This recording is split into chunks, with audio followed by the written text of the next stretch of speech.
to our first school in Ghana. We built this one? No, that's the old school. You think I would build that? No. You know what that means, Chandler. Let's tear down this rust bucket of a school. Oh, keep punching. This school is so dangerous that it was actually ordered by government officials to be torn down. Get out of here! Who's ready to see the new school? Don't check out your new school. Go have fun. What do you guys think of it?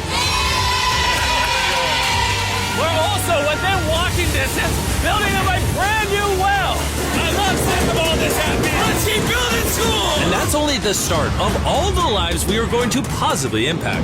Now, unlike the last school, this one doesn't need to be torn down. Yeah, I can take that. Yeah. So we're gonna completely refurbish it. It's crazy to think that over 250 kids go to school here in these conditions. I knew I had to go all out for them. Step one is repainting the walls. Oh, I get it. You're leaving the short parts for me. Yes. Why do you think you're here, babe? I understand my role. New ceiling, new walls, new floor, like brand new. And not only did we fix their old classrooms, but we built them 2 brand new schoolrooms that the kids have never seen before. Come on in. This is their first time seeing their brand new classrooms. Go check it out. Oh my gosh, look how exciting.